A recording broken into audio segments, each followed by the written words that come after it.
Teman-teman dipastikan bahwa teman-teman nggak salah untuk memasuki kapsul di profesi hari ini.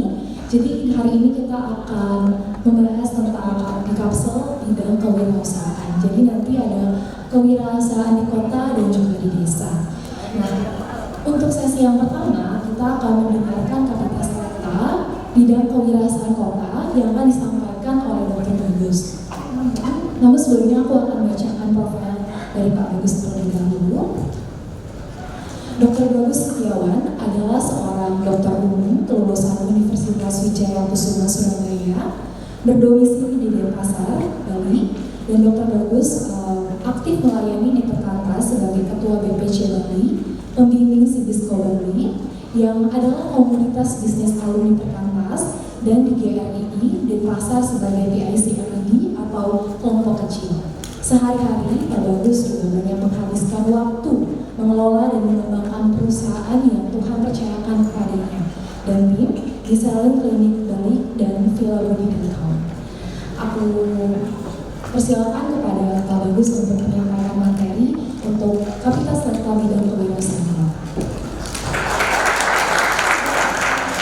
Ya, terima kasih perkenalannya. Oke, jadi kita pembicara disuruh presentasi tentang lifeguard. Setelah itu potensi dan kejatuhan dari suatu profesi, yaitu kalau saya bergerak di kota. Oke, langsung mulai ya. Ya, next. Ya, jadi ini lifeguardnya yang akan saya jelasin dari 2008 saya masuk kuliah sampai dengan 2025. Oke, langsung aja saya mulai secara detail di per tahunnya. Next.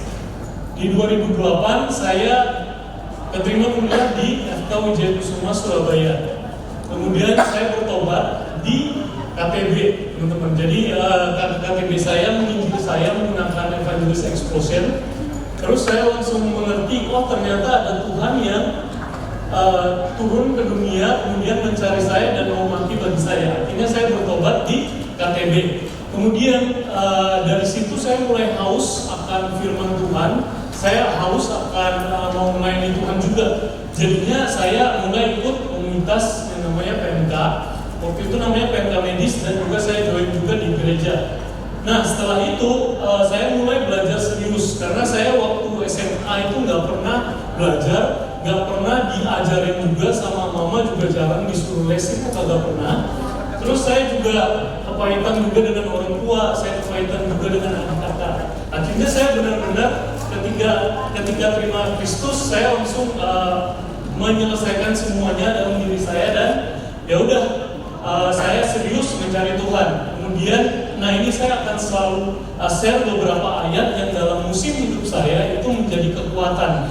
Di tahun ini yang menjadi kekuatan adalah ayat 2 Galatia 2 ayat 2 pasal 2 ayat 20, yaitu aku telah disalibkan dengan Kristus, namun aku hidup, tapi bukan lagi aku yang hidup, tapi Kristus yang hidup di dalam aku, dan seterusnya.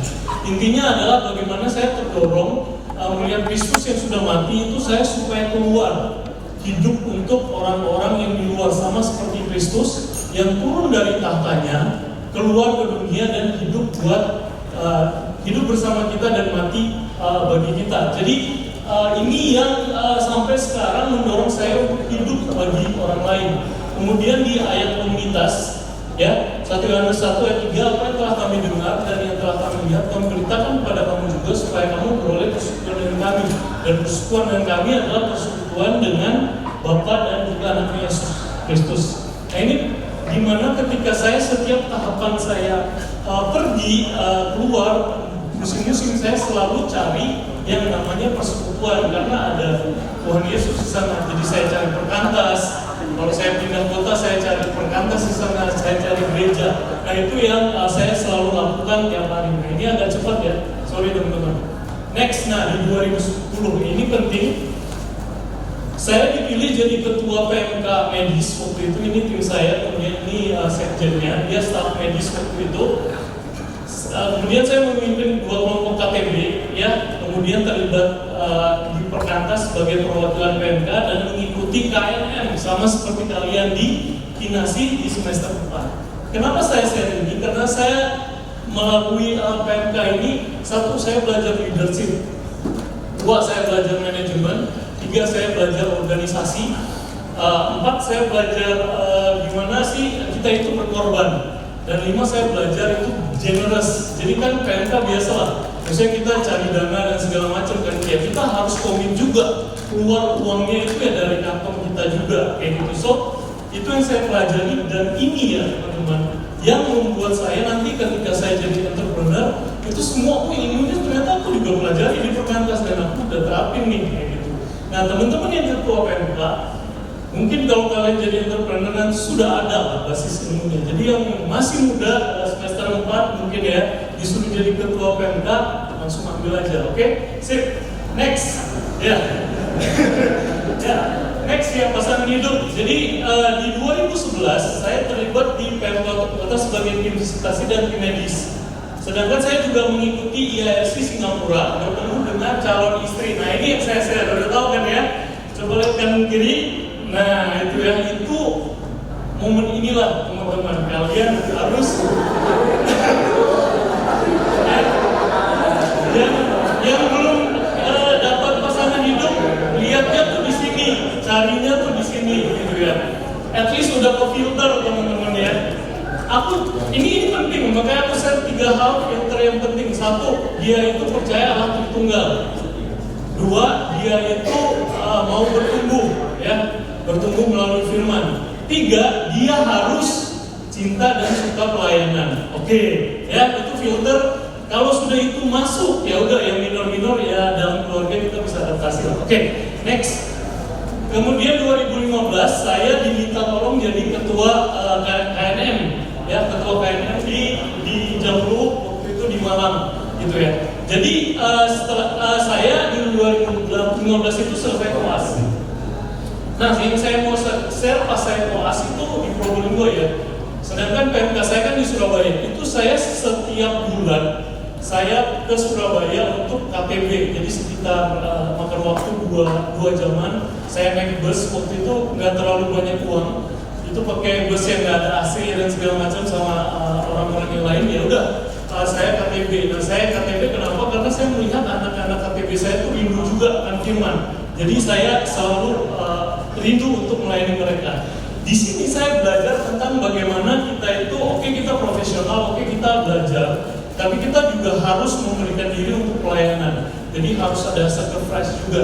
Nah, ini penting karena nanti kalau kalian merintis bisnis, mungkin belum ada hasilnya di awal. Jadi jangan putus asa dulu, ya harus berjuang dulu. Oke, next. Kemudian saya menjadi ketua KNM. Waktu saya ditawarin, saya agak bingung karena intensif itu lumayan nggak mesti di Surabaya gitu. Jadi ada kemungkinan saya nggak bisa ikut KNM. Tapi saya berdoa, Tuhan kalau ini pimpinanmu yang kau buka jalan. Nah waktu itu untuk bisa dapat wahana intensif atau tempat rumah sakit itu kita berjuang dengan 1 orang di Indonesia gitu ya.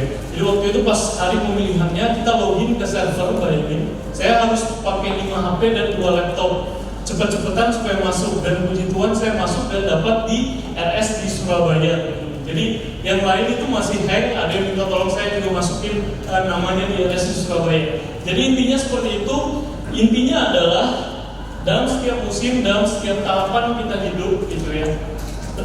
Matius 6 ayat 33 ya. Tetapi carilah dahulu kerajaan Allah dan kebenarannya, maka semuanya itu akan ditambahkan kepadamu. Jadi cari Tuhan dulu. Pasti Tuhan akan sediakan. Kalau sudah jelas pimpinan Tuhan, maka kalian harus melangkah dulu. Kalau melangkah itu pasti Tuhan akan sediakan, bukakan jalan semuanya. Oke, next.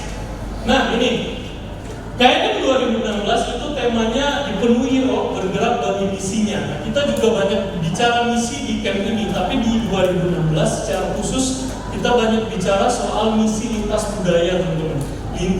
Misi ke suku-suku Trabaika. Jadi akhirnya ya kami panitia beberapa menyerahkan diri untuk pergi ke misi Trabaika, ke suku Trabaika. Waktu itu saya melayani di suku Buol, itu di Sulawesi Tengah, ya sebagai dokter. Jadi pelayanan saya di Buol, saya sebagai dokter di Kecamatan Palele. Nah itu kita melayani 12.000 orang. Cuma saya satu-satunya dokter di puskesmas dan 24 jam. Terus istri di rumah dinas dia bikin semacam les bahasa Inggris. Jadi kita ke warga sekitar, kita ajak mereka untuk mau ikut les ada yang juga Kristen gitu ya. Terus di hari Selasa biasanya kita buka semacam sekolah minggu. Jadi kita sharing firman ke anak-anak yang les. Ini saya pas lagi ajarin dari Kejadian 1 gitu ya. Jadi kita bahas dinosaurus dan segala macam, itu kan menarik buat anak-anak. Nah, ini murid-murid lesnya juga murid-murid SD yang lain. Kemudian saya lagi pelayanan di Pustu. Terus nah ini jadi pelayanan misi itu kalau kalian ikut misalnya OMF atau ikut Finisher kemarin itu nggak melulu berat ya, karena ya kita bisa wisata juga ya, pantainya bagus-bagus meskipun most of the time itu berat di sana. Terus nah di Buol ini tim kita yang namanya Chandra dan Esther, mereka itu dari Parousia. Kalau saya datang sendiri, saya nggak dikirim oleh lembaga. Jadi mereka itu backgroundnya teologi, terus nggak ada pekerjaannya tuh disediakan platformnya jualan herbal ke rumah warga bisnis nggak terlalu laku herbalnya. Terus saya bilang gimana, mau nggak kamu jualan baju bekas, karena saya di PMK itu jualan baju bekas untuk cari dana. Nah terus akhirnya dia bilang oke, aku nggak masalah, aku jualan baju bekas. Akhirnya saya minta mertua saya untuk cari baju bekas di gereja-gereja di Jakarta. Nah orang di Jakarta tuh lemarinya udah terlalu full, mereka bingung taruh bajunya di mana. Akhirnya ya sudah terkumpul sekitar 2 ton waktu itu. Kemudian kita kirim ke Buol, ini box-boxnya. Nah itu cuma memakan 1,4 juta 2 ton itu kirim baju pakai cuma truk doang. Itu kan bisnis yang menguntungkan sekali, nggak ada modal loh, ya kan? Jadi akhirnya temanku ini ya jualan itu ke pasar. Nah itu setiap subuh dia pergi dan dia ketemu dengan warga-warga sekitar justru di pasar itu. Karena Sulawesi panas banget, jarang orang keluar siang-siang. Jadi dia ketemu warga, membeli, sampai warganya tuh diundang datang ke rumah mereka, ke rumah misi itu. Kemudian ya mereka bisa sharing firman, juga bersema di situ ya. Nah terus ini gambaran kita lagi prewednya itu murah. Sekarang nikah nggak usah ribet lah ya. Prewednya difotoin sama mertua dan di desa. Kemudian ini ya saya bawa mobil dari papa ya, dan mobilnya mobil tua dan pecabar ya, lumayan ya seru ya. Oke. Saya punya teman yang perawat yang saya mau menjili. Jadi dia itu waktu itu dia masih kerja di puskesmas pas saya datang. Pas setelahnya dia udah nggak bisa lagi karena peraturannya harus lulus ujian sertifikasi perawat. Nah dia belum lulus, kita 10 kali dia cek tes nggak lulus. Akhirnya saya bilang gimana kalau kita buka bisnis fotokopi. Kenapa fotokopi? Karena dia punya memang di sana itu satu paper fotokopi itu 500 rupiah. Karena fotokopinya pakai mesin printer Epson yang kecil. Nah pas saya kuliah itu cuma 80 perak satu lembarnya karena pakai mesin yang besar. Ya udah karena dia bersedia, akhirnya saya beli mesin fotokopi dari Jawa, saya kirim untuk dia operasikan. Dari situ kita untung sekitar 15 juta lah. Kemudian kita beli lagi mesin yang baru, gitu ya. Jadi dari sini saya melihat gimana Tuhan itu tunjukin opportunity yang saya sebenarnya nggak mau berbisnis gitu, tapi kok ada aja gitu ya kesempatan yang bisa saya lihat. Nah kayak gitu ya. Jadi kalau kalian bingung mau bisnis apa, nah kalian lihat apakah kalian bisa lihat ada intuisi gitu ya untuk lihat opportunity itu, karena itu ya termasuk ada talenta yang Tuhan kasih juga. Nah terus ya kita pacaran dan menikah di Surabaya di 2017, gaji bersih sekitar 12 juta itu di desa itu. Nah intinya adalah ayat yang berkata-kata kuat adalah bagi saya adalah di Matius 26 ayat 25, yaitu karena barang siapa mau menyelamatkan nyawanya ia harus kehilangan nyawanya, tetapi barang siapa ingin mempertahankan nyawanya ya kebalikannya. Intinya adalah kita tuh harus keluar melayani dan mau mati bagi Kristus. Nah semua sisanya Tuhan yang pimpin. Next.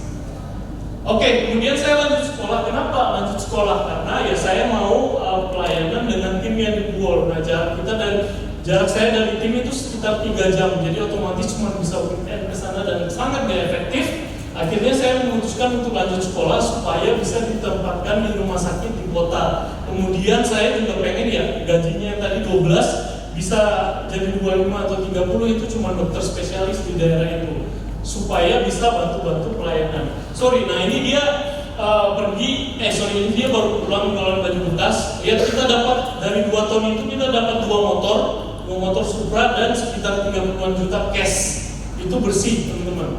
Nah ini istri saya ngajar bahasa Inggris. Next. Ya sambil saya mau sekolah, akhirnya saya minta, saya suruh dia cari kerja, akhirnya dapat di Bali. Istri saya bekerja di Bali sambil saya cari sekolah. Istri saya itu bekerja di Villa Marketing, sedangkan saya juga sambil nunggu waktu tesnya buka, saya bekerja juga di klinik. Nah, ini yang penting teman-teman bisa melakukan yang namanya amati, tiru, dan modifikasi gitu ya, seperti Cina, ATM ke Amerika gitu ya. Jadi akhirnya saya keluar dari klinik itu, kemudian saya tes satu kali di Makassar dan satu kali di Bali, dan itu gagal. Jadi sambil nunggu lagi tesnya buka gitu ya, 6 bulan ke depan ya saya akhirnya buka klinik. Udahlah buka klinik aja. Saya minta modal ke mama bisa nggak ada modal nggak? Aku hitung sekitar 250 juta. Waktu itu masih dalam bentuk praktek pribadi. Nah, saya buka di 2019 itu di bulan Desember, akhirnya di 2020 kena COVID datang. Jadi kita selama COVID itu yang makan tabungan gitu ya, makan modal. Kemudian di 2020 anak pertama lahir namanya Noah. Ini klinik saya yang baru, ini yang dulu waktu praktek. Ini Instagram kita bisa lihat salon klinik, dan ini rintisan yang baru. Jadi villabadi.com, Villa Marketing ya, sama ada IG-nya. Next. Nah, di 2021 kita BEP. Kenapa bisa BEP? Karena kita memutuskan untuk buka COVID test. Itu COVID test kan wajib. Jadi saya buka karena perawat saya kan sudah vaksin, jadi mereka aman ya. Akhirnya BEP. Kemudian saya lunasinlah utang dengan orang tua yang tadi 250 juta saya lunasin. Dan yang di 2021 saya juga banyak belajar tentang kingdom bisnis, teman-teman. Bagaimana menerapkan kingdom bisnis, bagaimana nilai-nilainya itu kalian bisa dapatkan di sini ya, YouTube channel namanya Faith Driven Entrepreneur. Itu sangat bagus sekali materinya ya. Itu ada foundational video yang mengajarkan value-value dan prinsip-prinsip Kristen gimana kita bisa membangun bisnis dan menjadi berkat bagi kerajaan Tuhan. Next. Ya, ini aku mau share juga penting kenyataan berbisnis di Indo. Jadi klinik berkembang di 2024 itu kita per bulan revenue-nya sekitar 1,5 miliar sampai 2 miliar.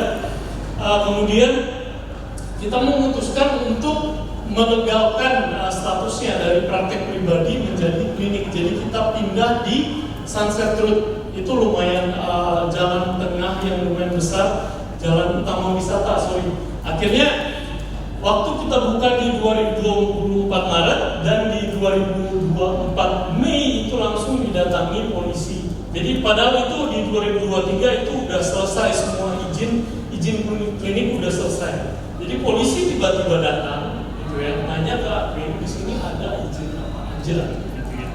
Ini aku kasih tahu karena ini bisa nyata. Waktu aku jadi mahasiswa aku jarang mendengar alumni cerita yang seperti ini. Cuma cerita di luar, tapi ini pengalaman yang nyata sekali. Akhirnya polisinya nanya juga di sini pakai air sumur atau pakai air PDAM gitu ya. Admin saya polos ya, ini air sumur Pak gitu ya. Ya udah, akhirnya sorenya datanglah surat pemanggilan ya. Surat pemanggilan klinik ini telah ditemukan sumber air yang dimanfaatkan untuk kegiatan usaha yang diduga tidak memiliki izin dari pemerintah sebagaimana dimaksud dalam undang-undang sekian. Jadi bayangin, saya kan cuma pembenaran saya memang salah, tapi pembenaran saya Pak, ini saya kan cuma sewa, gitu ya. Yang sebelumnya bikin sumur ini kan dia yang punya ini gitu ya. Tapi intinya sumur itu harus ada izinnya, harus didaftarkan di PDAM atau apa gitu ya. Nah intinya adalah saya telepon ke salah satu pengacara alumni Perkantas juga, dia bilang bro itu dia lagi cari sumbangan. Aku nggak nyangka dia begitu cepat datang ke kamu menghadapi ini. Jadi intinya kita datang gitu ya. Ternyata saya nggak sadar saya tuh di BAP teman-teman ya. Itu polisi tuh benar-benar giringnya tuh halus banget ya. Akhirnya saya di BAP. Terus ya udahlah. Akhirnya saya pulang, terus surat datang lagi panggilan ini. Akhirnya sampai ke admin itu, admin sudah dok saya nggak berani ke polisi. Tolong bisa nggak diselesaikan dok gitu ya. Akhirnya ya udah. Kita memutuskan untuk bayar waktu itu. Nah itu ya, itu keputusan yang sangat berat karena dari awal saya ikut PMK kita diajarin untuk berintegritas, diajarin jangan suap, diajarin jangan bayar dan segala macam. Tapi kenyataannya saya memang salah sih gitu ya, mana tahu sumur harus dipikirkan gitu ya. Saya juga pebisnis awal waktu itu. Nah, setelah itu akhirnya saya bilang ke pengacara ini, ya udahlah mau gimana lagi, admin juga nggak berani mereka masuk gitu ya. Nah, saya juga cari-cari di YouTube, cari-cari di firman Tuhan, kira-kira ini gimana sih ngatasinnya gitu ya. Ternyata pengusaha-pengusaha yang saya telepon juga, bro kalau mau naik level jadi pengusaha besar, masalah itu biasa bro, aku udah ke Polda, aku sudah ke Mabes Polri, di BAP bolak-balik itu kata mantan direkturnya kapal api lah, dia cerita begitu gitu. Jadi dokter kalau mau naik kelas jadi pengusaha ya ini wajar banget dihadapi. Seperti itu kata dia, ini nilai kecil dok, kalau saya tuh nilainya udah besar katanya dia gitu. So intinya saya juga cari ya, ada artikel dari Advent misionari itu penting banget. Jadi misionari itu yang ke Asia dan ke Afrika, mereka tuh berhadapan dengan ini ya, bribery dan segala macam. Dan ada dua pilihan, dia bilang kalau kamu dipalak, istilahnya kamu jalan baik-baik terus ada yang nodongin pisau. Kamu nggak punya kuasa, kamu mau atas punya uang, kamu ditolong pisau, ya udah kamu kasih aja dong uangnya. Ya kamu bisa ditolong, ditusuk sendiri kalau kamu nggak ada kekuatan gitu kan. Tapi ada satu lagi opsinya, kalau misalnya kamu mau buka izin, mau rintis usaha ini perlu izin misalnya lahan dan segala macam. Tapi mereka minta uang, nah itu kamu punya pilihan di kamu mau bayar apa enggak, itu terserah kamu. Jadi paham ya? Jadi dua pilihan itu yang mungkin nanti kalian akan hadapi lah kalau kalian berusaha nanti di dunia usaha ya. Terus next, karena saya dipalak polisi, jadi saya mulai investasi lah. Saya melihat duit di Indonesia ini kayak nggak aman banget gitu ya. Jadi intinya saya mulai investasi. Terus saya juga bikin Cibisco. Jadi ini Bang Pahala ini ketuanya, dia yang bikin di Jakarta lebih dulu. Ya Cibisco ini sinergi bisnis community. Jadi untuk orang-orang yang rindu ya perkantas ini alumninya berbisnis. Jadi ini kita bikin beberapa pertemuan ya. Saya sebenarnya sungguh rindu supaya orang mencetak entrepreneur yang juga mengerjakan kingdom bisnis lah. Intinya itu aja. Dan tentu saja kalau sudah jadi udah sukses supporter perkantas. Intinya itu aja sih. Terus saya dilantik jadi ketua BPC ini karena saya melihat memang saya rindu supaya staf perkantas itu sejahtera hidupnya. Jadi saya terpanggil untuk juga mengambil bagian mensejahterakan staf gitu ya. Next saya merintis bisnis Villa Badi teman-teman. Ini di 2024 teman-teman bisa lihat villabadi.com. Itu intinya gini. Jadi klinik saya ini klinik yang bekerja di pariwisata. Jadi kalau orang datang ke Bali kemudian dia makan salad dan segala macam, dia itu bakal langsung diare most of the time.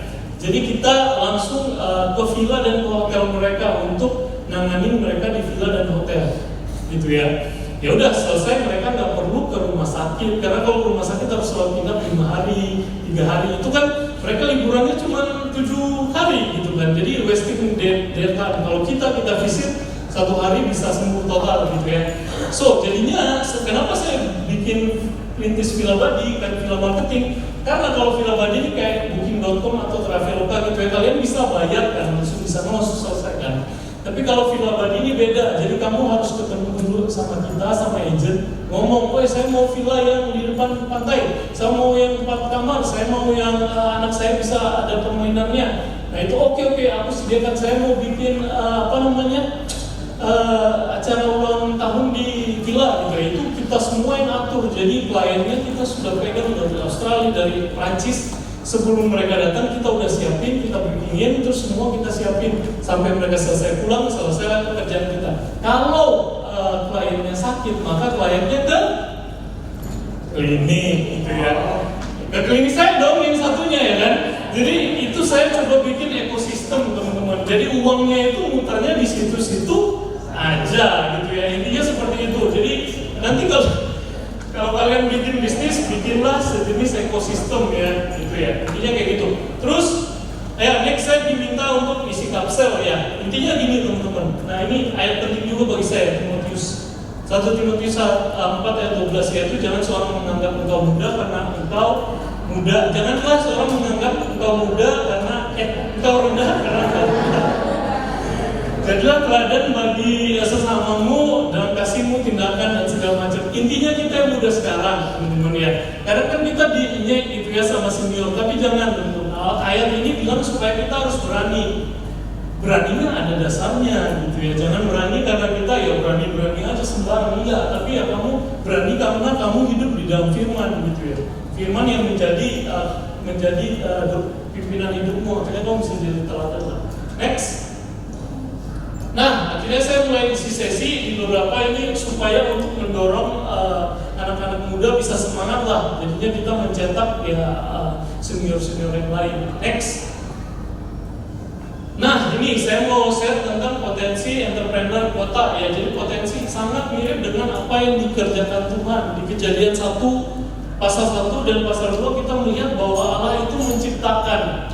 Allah itu menciptakan dan Dia juga menciptakan manusia dan mengajak manusia itu mengembangkan apa yang Dia ciptakan. Dia kan bilang ciptanya, apa yang aku ciptakan good, Dia bilang baik gitu ya. Tapi baik kan nggak sempurna. Baik itu untuk jadi sempurna harus dikembangkan. Nah, jadi yang mengembangkan siapa ya? Adam dan Hawa gitu ya.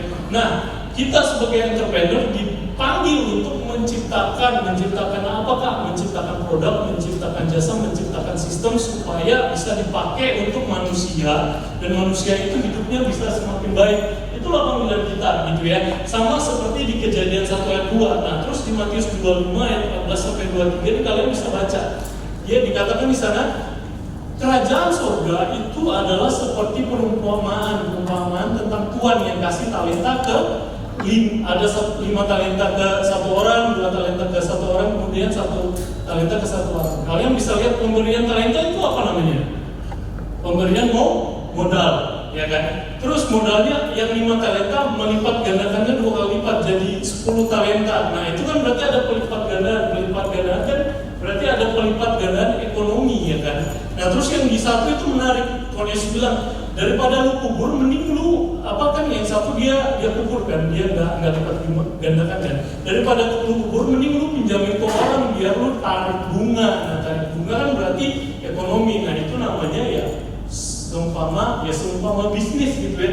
Kerajaan surga itu seumpama bisnis yang dimana kalau bisnis itu sukses, yang dikenal siapa? Yang dikenal itu bukan hambanya tapi tuannya. Kalian bisa lihat ya. Kalian tahu Siloam, rumah sakit Siloam. Tahu Lipo Bang itu yang punya siapa? Riyadi keluarga. Kalian tahu Indomaret, tahu Indomie, tahu Indomobil yang punya siapa?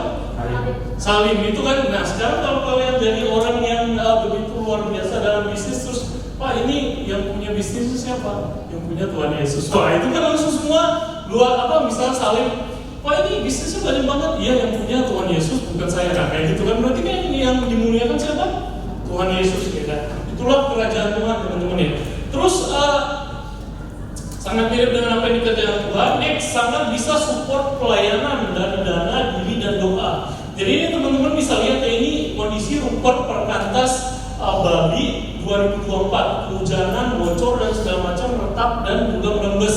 Akhirnya dengan dividen ini kita bagusin gitu ya, jadi bagus. Kita bikin panggung, kita cat, kita kasih AC, kita kasih lightingnya yang terang gitu ya, supaya mahasiswa bisa bersekutu dengan enak. Tapi bukan hanya kita kasih dividen aja, tapi saya sendiri yang turun ngerjain konstruksinya supaya bisa jadi lebih bagus. Orang lain saya ngerjain konstruksi, saya yang desain, memantau dan segala macam. Oke. Terus ini kita juga berikan staf perkantas motor gitu ya, dan banyak support yang lain. Jadi dana sangat bisa dan banget untuk support. Diri kita juga bisa karena kita banyak waktu. Kamu bisa atur gitu ya. Kita nggak diatur tapi kita yang ngatur waktu kita kerja. Terus ya tentu saya doa karena semua adalah anugerah Tuhan. Nah, sangat bisa mengabarkan Injil ke employee. Ini kita baru ngadain peresmian satu ruko gitu ya, baru jadi gitu ya. Di sini saya rindu employee saya itu mengenal bagaimana bersyukur. Jadi saya suruh mereka, oke, sekarang lu semua pergi ya, bagikan sembako ke warga-warga dan juga panti asuhan dan juga yayasan-yayasan lansia. Akhirnya mereka pergi di sini bagi-bagi. Terus setelah mereka selesai, saya suruh kumpul, mereka sharing di depan apa yang mereka temukan di warganya. Karena kita suruh berdiskusi, bukan cuma kasih terus langsung pulang. Nah, terus habis itu kita makan-makan dan saya panggil pendeta saya untuk dengan sengaja PI. Jadi bukan masalah peresmiannya, bukan masalah mendoakan kliniknya, tapi supaya bisa PI. Karena kita sekitar ada 36 staff. 50%-nya tuh Hindu gitu ya. Terus dua orang itu ada Muslim. Jadi supaya kabar baik itu tersampaikan gitu ya kepada mereka. Akhirnya dia juga PI. Nah terus kita setahun sekali kita bikin kayak semacam gathering kantor teman-teman. Dan gathering kantor itu saya kemas seperti camp ini. Jadi ada kapsel, ada sharing dan segala macam, ada outing juga gitu ya. Dan ya saya minta pembicaranya sharing Injil juga secara langsung gitu ya. Tentu pembicaranya waktu itu dari Perkantas Surabaya, ada dia kuliah asing, mereka biasa training perusahaan juga. Tapi dengan sengaja saya bilang kalau bisa PI juga, akhirnya di PI juga gitu ya tim. Jadi sangat bisa mengabarkan Injil, at least ke employee, ke klien kita belum sih gitu ya. Nah, terus sangat bisa dirasakan berkatnya ke klien, ke employee, ke masyarakat gitu ya. Ke employee kita itu kita lumayan besar lah untuk kasih gajinya, karena kita rindu mereka itu bisa sejahtera, mereka itu bisa dapat kesempatan untuk menyekolahkan anaknya di sekolah yang terbaik. Jadi perawat kita yang senior itu gajinya bisa 20 juta per bulan. Nah itu lumayan, saya rasa lumayan sangat besar lah untuk Indonesia. Jadi tapi intinya dia berterima kasih, dok, dengan kerja di sini saya bisa bangun rumah gitu-gitu ya. Nah itu yang kita rindukan teman-teman. Jadi kalau kalian jadi entrepreneur, berbanggalah kalau kalian bisa kasih gaji besar ke employee kalian gitu ya. Jangan kasih gaji yang UMR terus mereka susah-susah, terus keluar masuknya tuh cepat banget gitu. Please jangan. Oke, next. Nah di Indonesia itu masih kurang entrepreneur, jadi masih 3-47% data BPS, minimal itu 4%. Dan kalau mau jadi negara maju harus ada 10-12% entrepreneur. Jadi kalian kalau jadi entrepreneur semua pun belum juga sampai 10-12%. Jadi masih bisa guys. Terus pangsa pasarnya yang besar, jadi 286 jiwa by CNN. Jadi ini kan yang beli lah, yang beli produk, yang beli jasa kita. Jadi pasti banyak banget yang beli harusnya sih ya. Terus tren digitalisasi. Jadi kita ini e-commerce pasar terbesar di ASEAN. Jadi jangan lupa pakai sarana digital online untuk memasarkan produk kalian. Nanti aku jelasin lagi. Terus di kota lebih luas marketnya ya. Kalau di kota lebih luas marketnya, lebih beragam dengan SDM yang kompetitif. Lapangan pekerjaan itu sedikit. Jadi ini ya, tadi saya bahas sama Bang Pahala gitu ya. Lapangan pekerjaan sedikit, maka ini jadi peluang buat kita entrepreneur untuk mencetak lapangan pekerjaan gitu ya. Kalau sedikit kalian lama di sana sini nggak dapat, ya udah buat sendiri dong kayak gitu ya, seperti yang Bang Pahala tadi bilang ya. Setuju. Terus krisis kepemimpinan dan integritas. Nah ini merupakan sebuah peluang teman-teman. Kamu mau dong barang yang berkualitas ya kan? Gak mau dong beli online terus barangnya datangnya jelek, pasti kan reviewnya jelek. Nah kalau kalian bisa menghadirkan produk yang sangat berkualitas, terus relasi dengan klien bagus, itu pasti dicari-cari orang, kecuali kalian kerjasama sama pemerintah. Nah itu kita berdoa lah Indonesia jauh lebih baik, tapi dengan pemerintah agak susah ya. Jadi waktu itu kita pas buka COVID test, itu kita project pertama itu lumayan besar. Kita swab semua semua peserta dan pemain Mobile Legends di hotel di Nusa Dua ya. Waktu itu sekitar 300 orang dan itu berjalan baik, semua beres dengan aman gitu ya. Tapi kemudian Kemeninfo ini ya ada masuk juga inquiry ke kita, tanya-tanya tes kita berapa, tapi mereka minta nota kosong gitu. Nah akhirnya karena prinsip kita nggak mau kasih nota kosong ya, kita bilang kita bakal tulis infosnya itu sesuai gitu ya. Akhirnya mereka nggak mau. Ya udah kehilangan klien, tapi ya udah lah. Yang penting ya Tuhan akan pelihara lah hidup kita gitu ya. Oke. Nah potensi bisnis di kota di daerah timur, teman-teman bisa lihat ini saya ke Sumba waktu itu ya. Saya ke Sumba sengaja untuk melihat potensi pariwisata di sana. Lihat ya, indah banget ya. Ini pantainya di Sumba, kemudian ini air terjunnya, kemudian ini ada budayanya juga, mereka budayanya lumayan unik gitu ya. Dan kalian lihat ini ya, petanya, orang Australia itu mereka sangat suka ke Bali teman-teman ya. Di Bali saya tinggal, tapi kalau mereka ke Sumba itu jauh lebih dekat kayak gitu ya. Jadi sebenarnya harusnya bisa banyak potensi yang bisa digali. Nah, waktu itu saya nginep di satu villa namanya Alamaya. Itu dia per malam 7 juta teman-teman, dan villa ini selalu full pada low season. Bayangin, yang punya adalah orang Australia. Tapi memang dia kualitasnya the best, makanannya itu dia kan susah kan kirim barang ke Sumba gitu. Dia tanam sendiri, terus dia racik sendiri, dengan sangat bagus. Terus full ya, full terus gitu ya. Jadi peluang teman-teman kalau di kota agak sibuk, pergilah ke daerah timur, secara khusus di kota-kota daerah timur itu banyak peluangnya, mau bercocok tanam, bertani, beternak atau apa, itu banyak peluang. Dan kirimlah ke luar negeri kalau misalnya ya, ekonomi di Indonesia agak susah. Karena saya bekerja di pariwisata, jadi currency saya itu agak beda, agak lebih tinggi gitu ya, karena kapabilitas spendingnya orang luar itu tinggi. Oke. Next, jadi ini jangan lupa pakai Google gitu ya. Google ini saya bulan lalu ini 287 juta kita bayar mereka. Saya dapat impresi itu 1 juta yang lihat website saya. Kemudian yang klik 65.000 dan yang convert, maksudnya yang masuk ke WA itu ada 4.000 chat gitu ya. Yang booking biasanya 1.000 sampai 2.000 gitu ya. Nah gitu ya. Jadi benar-benar harus manfaatkan marketing digital. Kalau entrepreneur itu nomor satunya itu marketing teman-teman. Karena saya lumayan pemalu ya, saya pakai digital aja gitu ya. Nah, tapi kita mau mengembangkan juga yang offline marketing sekarang. Next. Nah ini mungkin yang terakhir yang terakhir yaitu kejatuhannya di entrepreneur. Satu, bagi CEO itu harta, tahta, dan wanita itu udah pasti gitu ya. Harta itu adalah selfish, greed. Ya.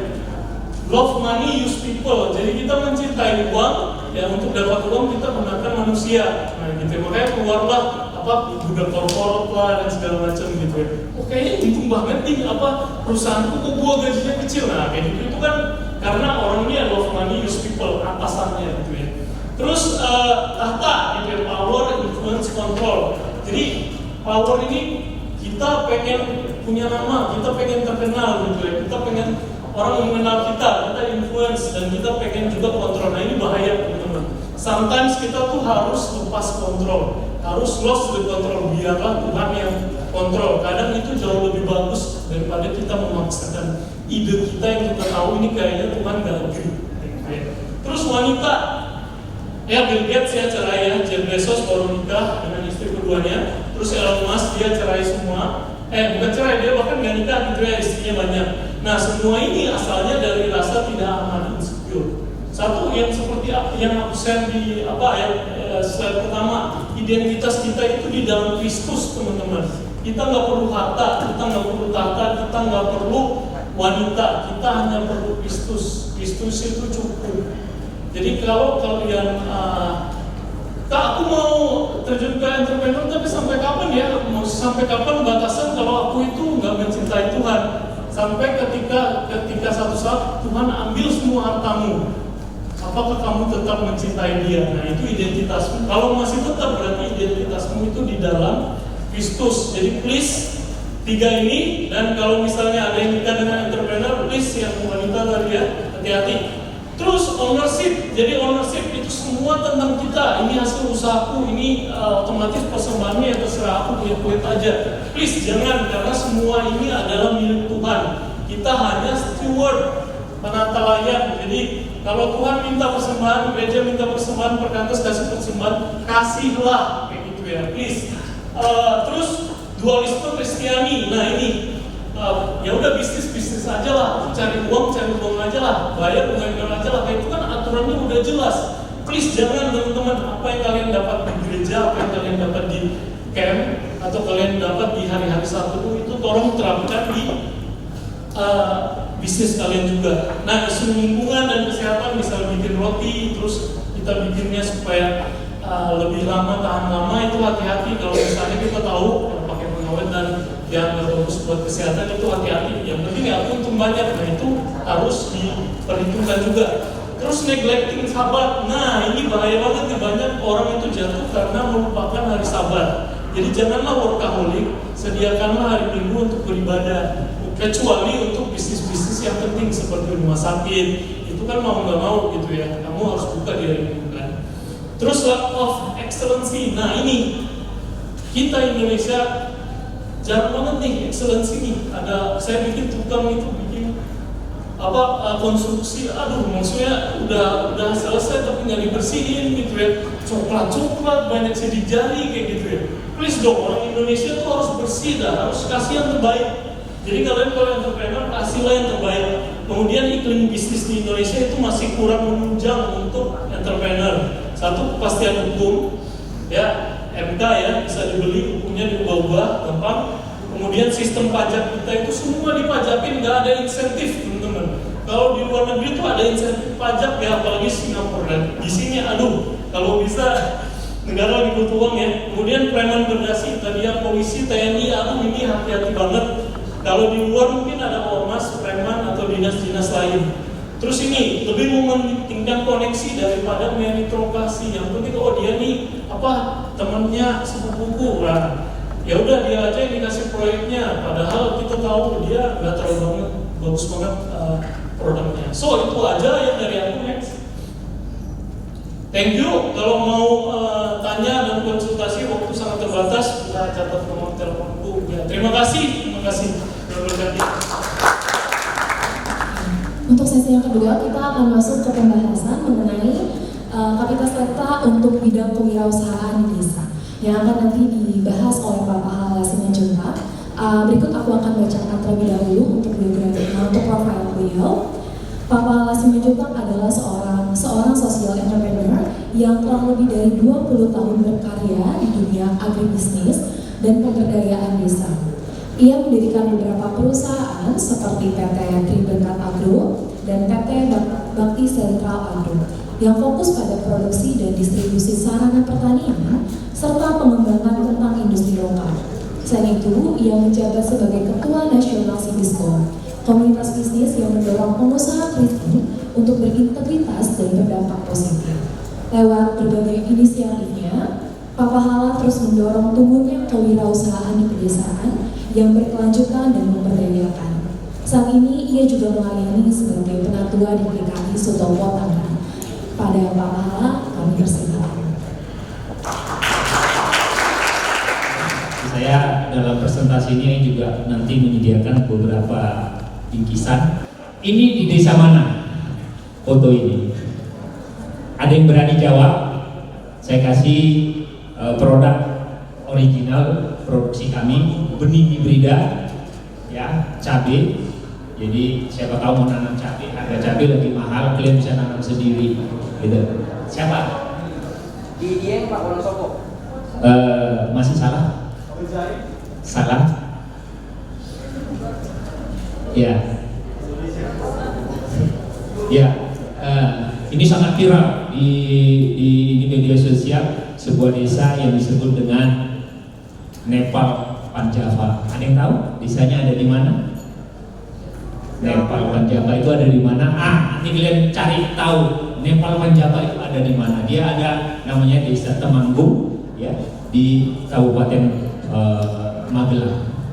Ini sangat ramai dikunjungi orang karena mirip seperti di Nepal katanya. Jadi nggak perlu jauh-jauh ke Nepal kalau mau dapat kondisi seperti Nepal. Fotonya di sini bilang itu kita lagi di Nepal gitu. Jadi anak-anak muda kan suka begitu ya.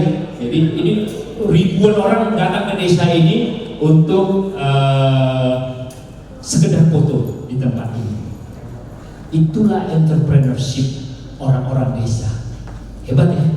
Mereka bisa memviralkan desanya sehingga desanya didatangin tamu-tamu dari seluruh Indonesia hanya untuk bisa berselfie di sana. Ya. Dan itu menghasilkan income buat desa itu.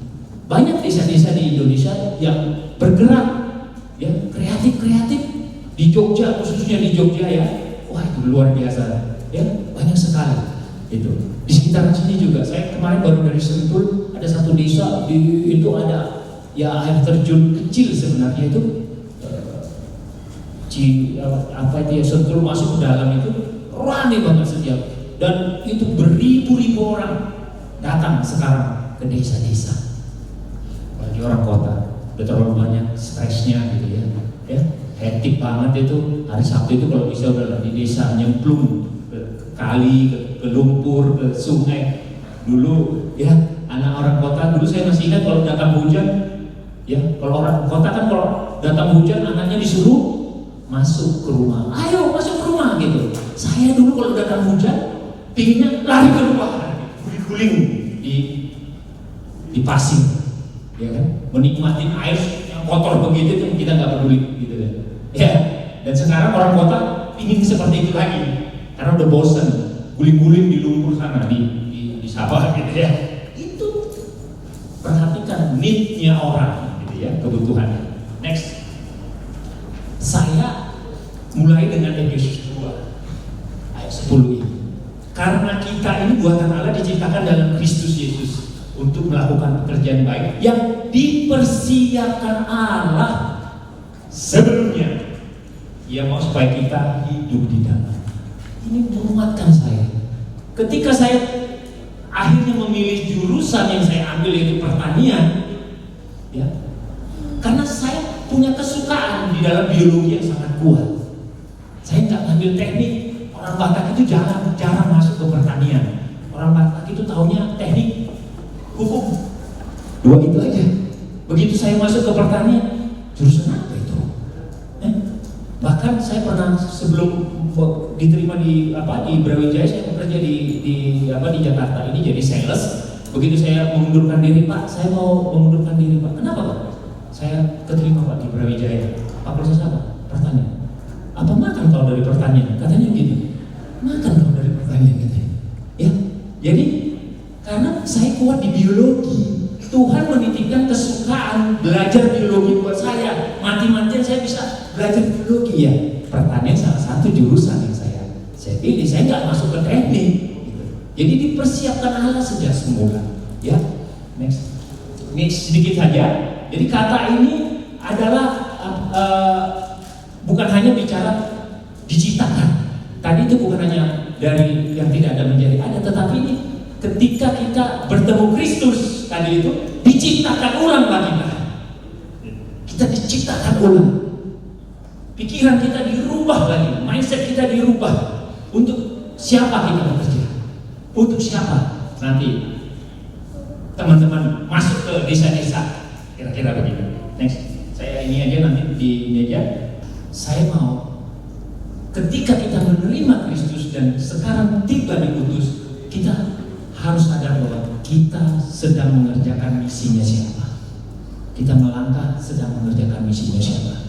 Next, misi itu ada 5 pilar. Orang selalu, dulu saya banyak juga di training oleh LPNI. Kami di LPNI, kalau lihat orang itu pinginnya nginjilin aja, gitu. Pakai 4 hukum rohani, ya. Pokoknya saya lihat orang 4 hukum rohani. Saya lihat orang 4 hukum rohani. Apapun kondisinya 4 hukum rohani, 4 hukum rohani. Saya bukan bilang itu salah, tapi gak bijak kita di Indonesia kalau kita memaksakan itu. Apalagi kalau kamu nanti diutus ke desa-desa yang mayoritas tidak mengenal kekristenan, bahkan mungkin menolak kekristenan. Kamu paksakan mereka. Next. Ya, jadi misi itu bukan hanya pemberitaan kabar baik aja, tetapi ada pengajaran, ada juga merespon kebutuhan dengan kasih. Pilar ketiga ini penting. Ya, Tuhan Yesus itu ketika orang melihat orang yang sakit kusta, dia sembuhkan kustanya, bukan dia langsung nginjilin.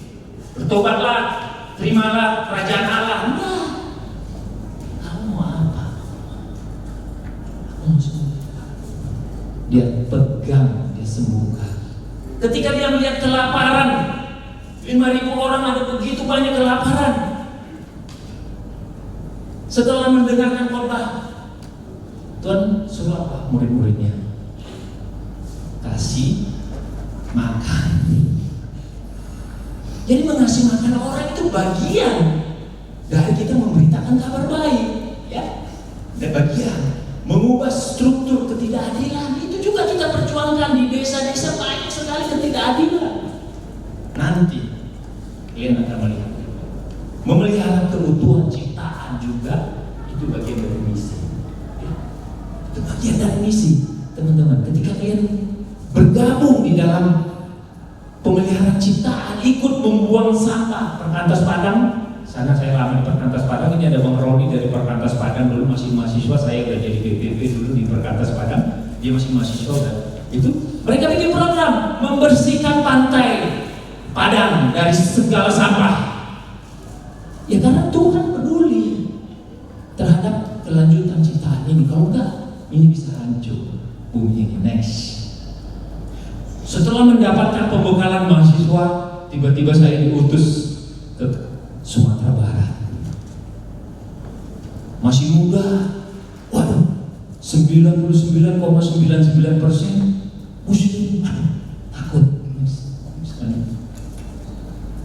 Adaptasi dengan budaya barunya. Saya ini orang Batak, itu punya mitos, jangan merantau ke Sumatera Barat, karena kamu tak akan pulang nanti. Kena cirit berandang. Tahu cirit berandang ya? Makanan yang sudah dikasih jambi-jambi sama orang Minang. Jadi kalau makan itu katanya langsung hilang ingatannya ke kampung halamannya. Dan saya diutus ke sana. Bapak saya cemas, mama saya cemas. Saya masih single. Aduh, nanti anakku bisa-bisa nggak pulang nanti. Kira-kira begitu ya. Tapi apa? Saya diutus untuk pekerjaan Tuhan. Tuhan menyiapkan apa di sana? Pekerjaannya. Ya, karena apa?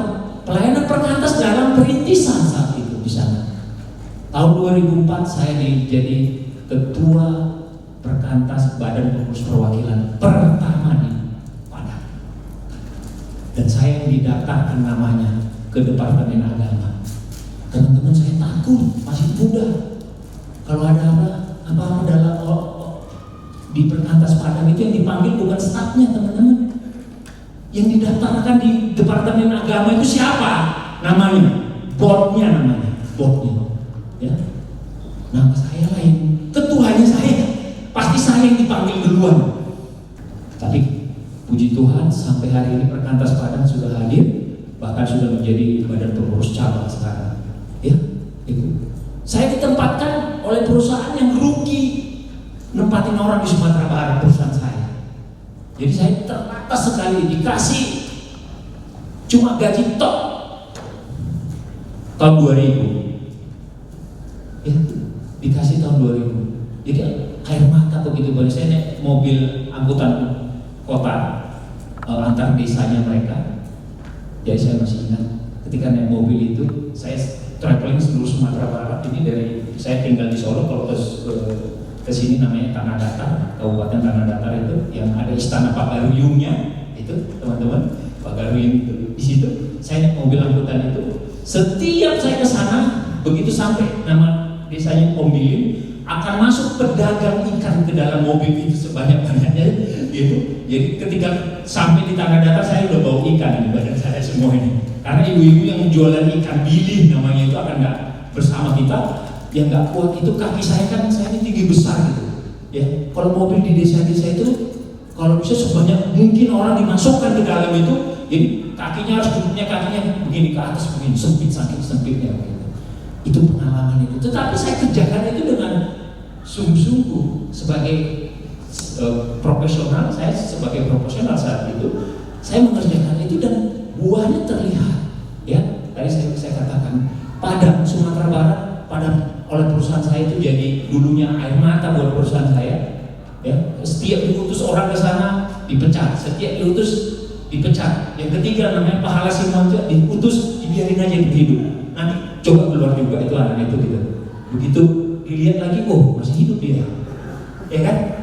Masih hidup ternyata. Kenapa? Ada Tuhan Yesus yang menolong saya untuk bertahan di sana. Seminggu saya mau pulang sebenarnya. Ini nggak ngerti saya mau pulang. Saya telepon teman saya, aku mau pulang aja. Janganlah, coba dulu. Aku nggak kuat kok. Coba dulu. Bayangin, seminggu saya mau pulang, akhirnya saya 9 tahun di Sumatera Barat, teman-teman. 9 tahun bahkan diangkat anak sama orang Sumatera Barat. Benar, saya punya bapak. Kalau kalian ke Tanah Datar, sebut aja bapak saya nanti. Itu orang paling kuat di Sumatera Barat atau di kampung itu. Itu bapak saya. Kamu anak saya. Saya menikmati itu setelah air mata jatuh menjadi mata air. Tuhan menolong kita. Ya, tetapi ini bukan cerita tentang kita.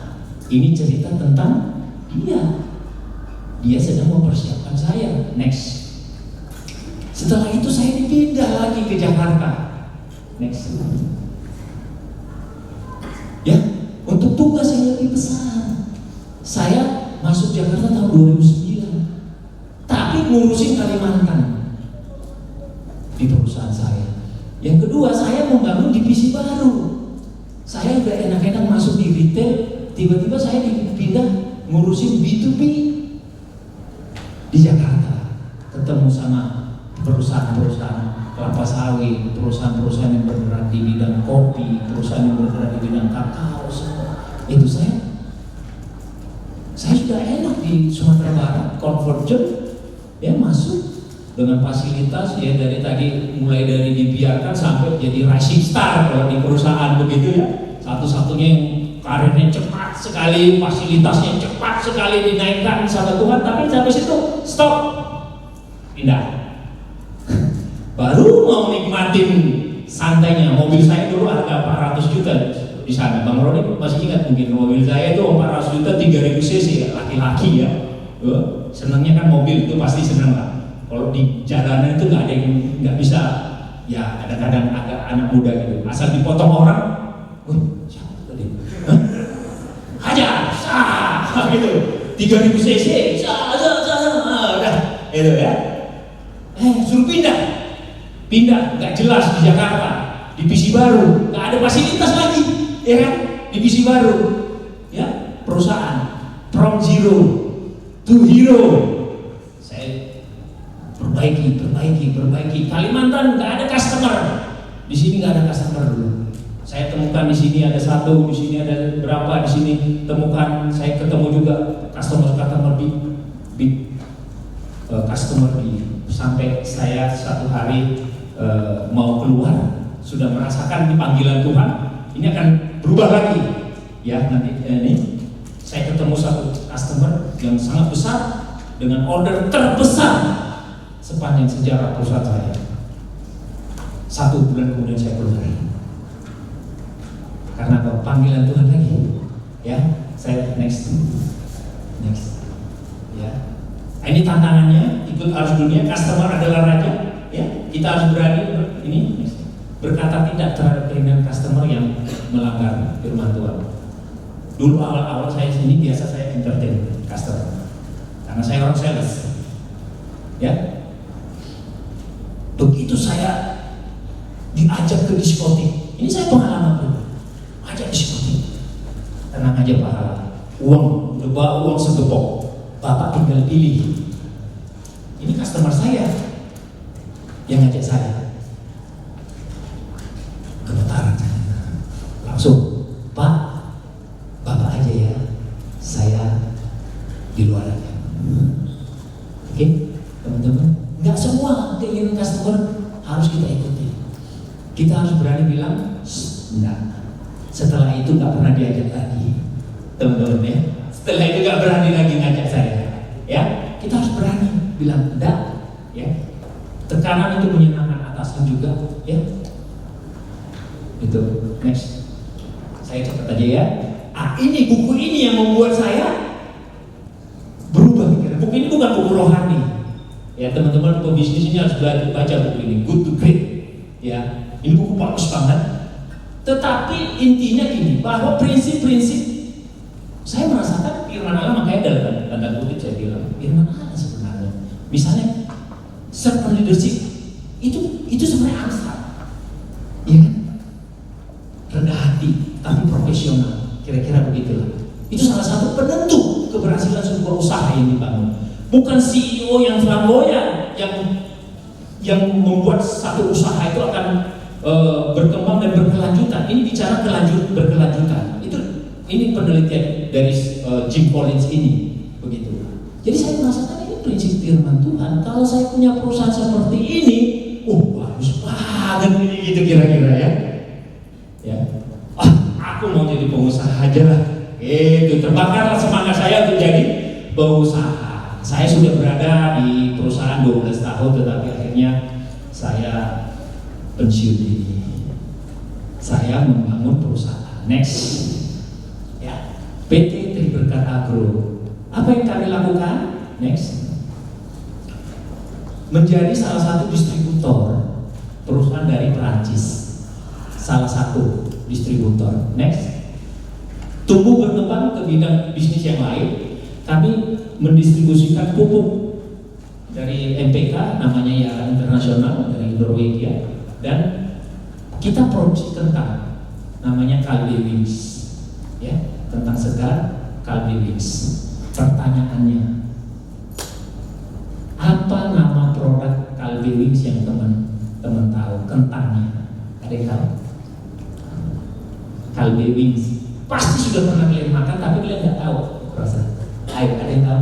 Kalbe Wings itu punya produk apa? Kentangnya. Yes. Ya. Ya. Jadi kalau teman-teman makan potabi, kentangnya yang produksi, kentangnya, kentang segarnya, bukan potabinya, kentangnya, ya, itu. Jadi banyak-banyak lah makan potabi, ya. Ya. Nanti kalau sakit ke dokter Bagas, ya. Gitu. Jadi kalau habis sakit ke dokter Bagas, ya. Jadi muter-muter di perkantas, muter-muter di perkantas, nanti. Ya, next. Jadi awalnya saya jadi distributor. Satu hari produk yang kami kembangkan itu meledak di pasaran, viral. Memang keahlian saya memviralkan produk, gitu kira-kira. Tapi zaman dulu belum ada digital. Begitu masuk digital saya udah update, udah ini nggak mampu lagi mengikutinya karena ini orang jadul, nggak kuat lagi tentang orang lain. Gitu. Jadi viral, kami nggak bisa disuplai oleh produsennya. Saya cari-cari, ini udah dicari oleh customer di Indonesia. Akhirnya satu waktu saya ketemu orang, Pak, produk saya ini bagus, seperti yang punya Bapak itu yang viral itu. Dia bilang, akhirnya negosiasi. Jadi kami beli ke dia lagi. Habis itu lama-lama dia senang dengan kita, cara kita kerja. Dia menawarkan diri untuk gimana kalau kita kerja sama aja. Kekuatan saya sama kekuatan Bapak kita satukan. Saya bisa produksi, saya bisa pemuliaan kalau di bisnis ini, Bapak bisa marketing. Kita jadikan satu. Akhirnya kami bersepakat untuk menggabungkan diri, membentuk usaha baru, sehingga kami bisa memproduksi langsung. Sekarang kami bisa katakan kami memproduksi langsung. Hasil rakitannya dia kita yang jual. Tapi kita rugi dalam satu badan, namanya PT Triberkat Amarta sekarang. Jadi TBA nggak saya ganti, A-nya aja yang saya ganti dari Agro menjadi Amarta. Jadi muncullah sekarang PT Triberkat Amarta.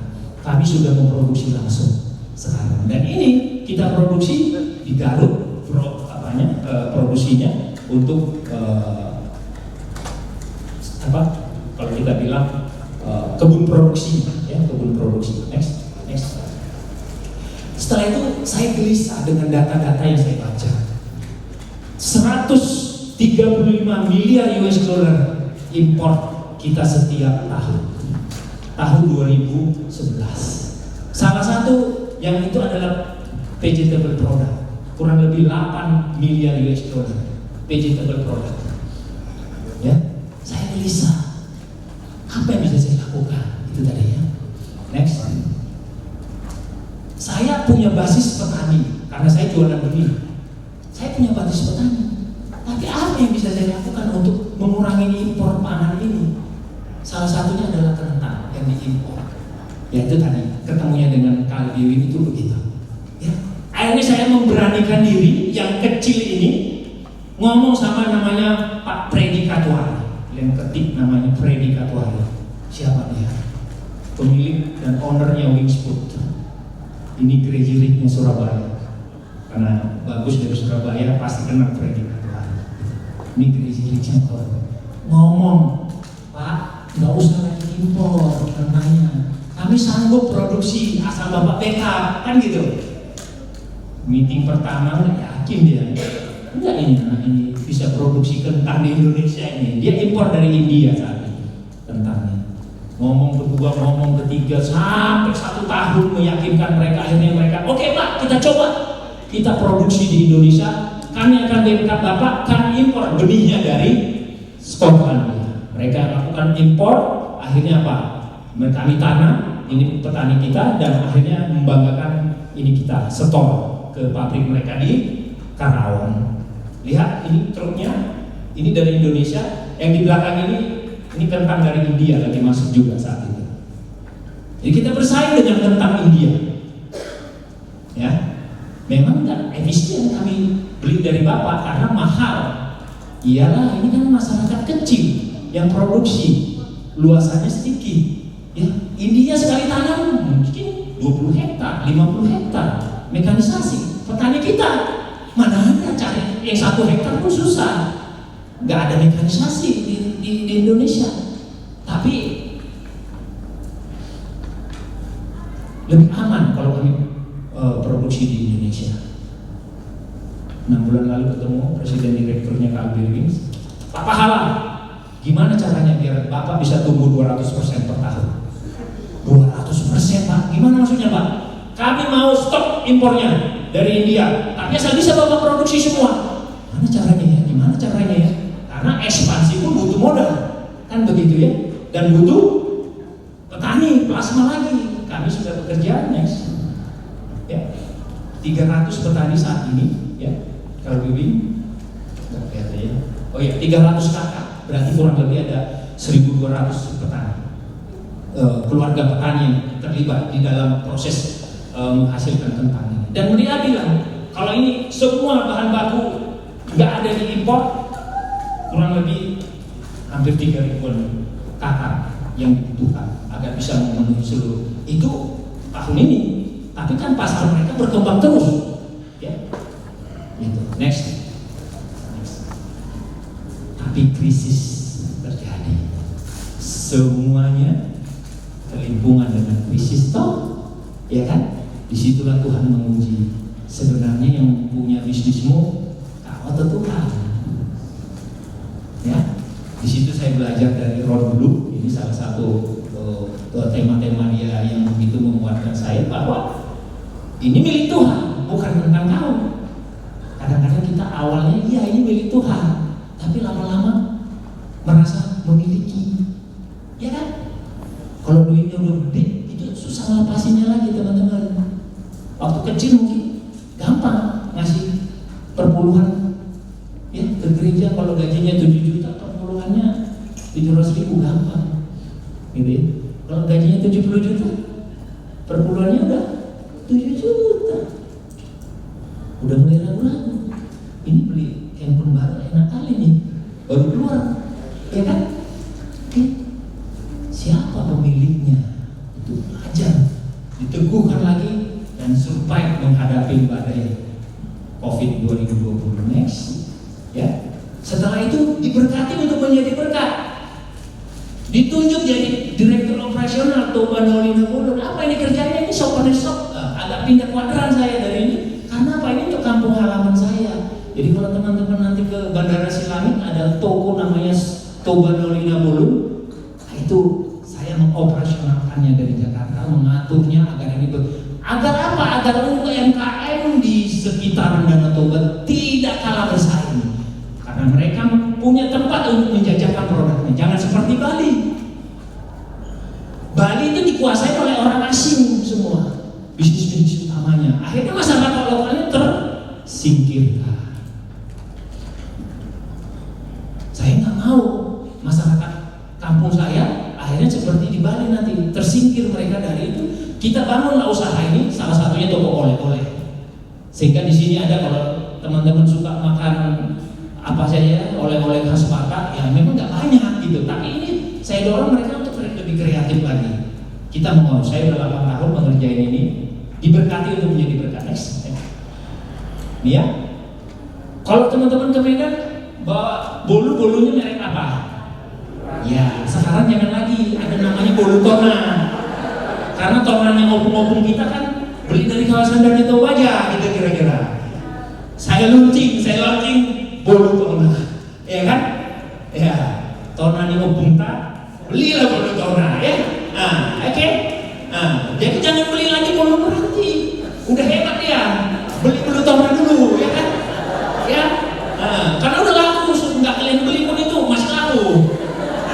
ya. Masih laku. Bulu Tona ke depan. Kami bikin stand di ruang tunggu Bandara Silami. Jadi asal kalian lihat pesawat itu, kalian lihatlah Bulu Tona nanti di sana. Saya bilang besok semua kita tonakan, saya bilang kan. Kalau udah tenar ini Bulu Tona, kopinya kopi Tona, sasagunya sasagu Tona, semua kita tonakan, saya bilang kan. Itu, ya kan? Itu belajar marketing kan begitu ya, diversifikasi, tapi payungnya satu, gitu ya. Next, ya. Setelah itu Tuhan mengutus saya untuk melayani juga di sini. Profesional Sinergi Indonesia ini orang-orang muda semua, ya, yang fokus di dalam menghadirkan kerajaan Allah di daerah-daerah rural. Yang tadi saya bilang Karya Pasar Ibu itu di Indonesia Care, fokusnya di urban. Adiknya ada namanya Profesional Indonesia, fokusnya di rural, kurang lebih begitu. Ya, next. Ini saya ceritakan Matius 5:25 dan 40. Hati Tuhan ada pada orang-orang kecil. Jadi teman-teman, saya diajak oleh petani ini 2 jam naik kereta, naik ke bukit di kebun kemiri. Bukan bukit yang ini, luar biasa. Ini pengalaman saya ya. 2 jam naik kereta ke atas. Saya pakai ini kaki saya terbeset semua ini karena bukitnya itu ya gak ada jalan sebenarnya. Namanya bukit mana ada jalannya, ini terobos saja entah apa itu kita. Ini kaki saya udah hancur sebenarnya ini ya. Itu, tapi lihat, ini Pak Widi namanya. Dia punya pohon kemiri di atas. Hidupnya hanya dari pohon kemiri itu. Ya, saya bilang, saya ingin lihat. Kenapa dia tetap miskin dengan pohon kemirinya begitu banyak? Ya, saya sedang mau lakukan program untuk best management practice untuk tanaman kemiri. Ini saya sedang kumpulin mereka. Ayo sama-sama kita naikkan produksi kemiri dia. Tapi saya harus naik ke atas dulu. 2 jam saya bilang. Saya bilang staf kami di Yayasan Profesional, kamu nggak boleh naik lagi ke atas kalau nggak ada safety-nya. Aku nggak berani lagi deh. Karena harus pakai safety semua, saya bilang. Ya, oke Pak. Ya, jadi motornya juga harus safety, helmnya semua, tangannya ini, ya itu. Karena pulang dari sini kaki saya tuh kayak gorengan semua, ya karena bambu, kena macam-macam lah ya. Jadi, tapi itu pengalaman yang sangat berharga. Ada orang yang mempertaruhkan nyawa setiap hari hanya untuk bisa bertahan hidup, dan itu pengalaman kita. Sedikit lagi ini. Next. Tapi bukan itu saja, diberkati untuk menjadi berkat. Kita bangun, dulu saya nggak ada yang ngajarin saya bisnis. Jadi jatuh, bangun, karena nggak ada yang ngajarin. Ya, nggak ada yang ngajarin, otodidak. Saya itu insinyur pertanian, nggak ngerti bisnis. Akhirnya apa? Ada begitu banyak uang yang terbuang, ada begitu banyak waktu yang terbuang. Sekarang kita bangun komunitasnya agar kalian tidak jatuh ke lubang yang sama. Ya, bikin bisnis itu gampang. Tapi bikin bisnis yang profit dan sustainable sulit. Ya, makanya harus disiapkan dari semula. Itulah gunanya komunitas Sibisco, Sinergi Bisnis Community. Saya undang teman-teman dari Sibisco untuk berdiri. Ini abang-abang kita ini semua pebisnis, saya datangkan mereka. Ya, ini Bang Harmada, ini Bang Imam, itu ada Bang Victor, itu ada Bang Roni, semua pebisnis. Itu ada Bang Tommy lagi, itu pebisnis semua. Ya, itu pembina kita, Bang Tommy Ramdan. Dia yang nyuruh saya ngurusin ini, ya kan? Nah, udah minta mundur sebenarnya. Tapi Bang Roni belum, kamu lanjutin dulu sampai jadi berkat yang kayak di peta ini katanya kan? Iya kan? Sampai ke seluruh dunia. Ya, kenapa? Dulu itu impossible, tapi sekarang itu jadi possible dengan internet. Iya kan? Dengan internet itu jadi possible. Ya, kita ini apa yang kita kerjakan? Sibisco. Ya, salah satunya namanya Kongko Bisnis. Jadi Kongko ini bahasa apa? Bahasa Medan ya? Ya, ayo kita kongko katanya kan gitu. Ya kan kongko itu ya ngopi-ngopi gitu loh, ngopi-ngopi ngomongin bisnis, sharing firman Tuhan, sambil makan, sambil ini. Di situ banyak kesaksian hidup dari teman-teman pebisnis. Tentu kita belajar dari orang-orang hebat yang sudah udah duluan, udah orang-orang kreatif, Bang Richard, Bang Peter, banyak sekali orang-orang, dan di antara kita juga sesama kita, Bang Harmada luar biasa, Bang Roni, Purba yang bisnis di ayam kampung, bisnis apa lagi kalian mau bikin? Ada mentornya, kira-kira begitu ya. Aku mau bisnis itu Bang, kita carikan mentornya, kita carikan. Jadi agar ada yang membantu kita, ya, menolong teman-teman. Mungkin itu ya. Terima kasih. Ya. Oh iya, aku cerita terakhir. Ini ada 2 orang. Ini tebak-tebakan juga. Yang ini namanya siapa? Ada yang bisa tebak ini gambar siapa? Gak boleh. Ada. Tebak aja. Di bawahnya ada clue-nya, evangelis.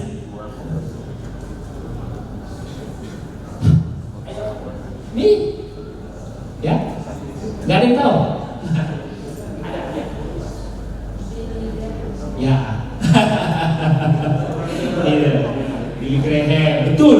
Ini adalah Billy Graham. Tapi yang sebelahnya, ada yang tahu? Ada yang tahu? Saya kasih hadiah. Temannya Billy Graham, teman baik Billy Graham. Hah? Saya mau cerita tentang ketika 2 orang ini dihadapkan pada fakta Alkitab yang sama. Billy Graham bergumul waktu dia baca Alkitab. Jujur, ada banyak pertanyaan tentang Alkitab yang mengganggu pikirannya. Ya, di dalam biografinya dia bilang, dia bergumul karena ada banyak yang nggak masuk akal menurut pikirannya dia. Secara khusus kitab Kejadian, dia bilang, ya, Kejadian proses penciptaan. Dia bergumul tetapi dia nggak ngerti, tapi dia tetap mempercayainya.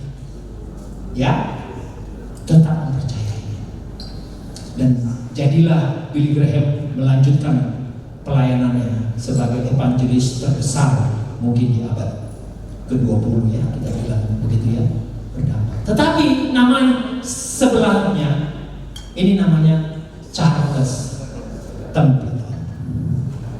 Charles and Billy Graham sama-sama muda, sama-sama diutus untuk melakukan KKR di Inggris Raya. Sepulang dari Inggris Raya, Templeton bergumul dengan Alkitab, khususnya tentang penciptaan itu. Semakin bergumul, semakin dia tidak meyakini kebenarannya, dan akhirnya meninggalkan imannya. Dia menyatakan diri sebagai ateis, ya, dan dia bekerja. Dia awalnya jadi evangelis sebenarnya, dipanggil udah mulai menginjilin di ini, tapi akhirnya meninggalkan pekerjaan itu dan menjadi jurnalis.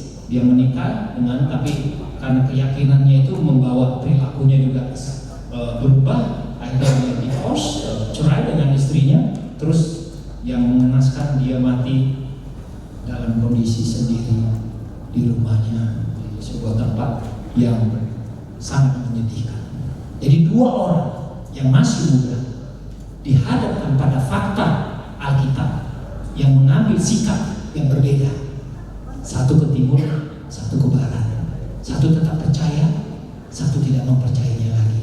Tapi dampaknya apa yang terjadi pada 2 orang ini. Teman-teman, selama berhari-hari teman-teman di sini diperhadapkan dengan firman Tuhan, kamu tinggal pilih mau percaya kebenaran yang sudah disampaikan atau meninggalkan atau menolak kebenaran itu. Nanti hidupmu akan dilihat. Terima kasih.